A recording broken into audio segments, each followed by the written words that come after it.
গোপা গোপা আর তাপসী দুজনকেই বলছি, চন্দনা আর পলাশী দুটো হচ্ছে গু পড়া মুখ, ওদের মুখ দিয়ে গু পড়ে। আর তোমার আমি দাদুকে যেতে বলেছি, দাদু পড়ে শুনে না করেছি। কে ভালোবাসো চন্দনাকে আর পলাশীকে? আমি চন্দনের বয়স কাউকে ভালোবাসি না।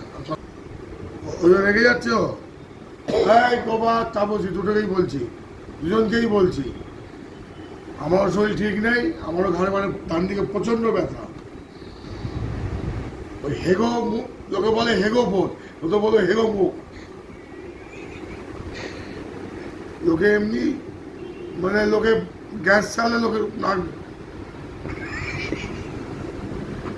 আমার একটা ওর মুখে গুয়ের মতন গন্ধ, তাই আমরা দূরে সরে যাই, ও যা তা বলি। হ্যাঁ, আর ওই রূপ থাকলে কি হবে, মুখ দিয়ে গু করে। অভিশপ্ত ওরা, ওরা অভিশপ্ত। তাই কি এটা কোনো ছেলে বিয়ে করবে না। তাই যে তোমাকে বিয়ে করতে বল। কি করে ভাবলে তুমি গোপাল তাপসী তোমাকে বিয়ে করবো? আমার পৃথিবীতে তোমরা দুজনই বউ, আমার কারোর প্রতি কোনো ইন্টারেস্ট নেই, কোনো ইন্টারেস্ট নেই কারোর প্রতি। গোপা আর তাপসী তোমাদের দুজনকে অনেক ভালোবাসি। I love you too Gopal Tapasi, ঠিক আছে?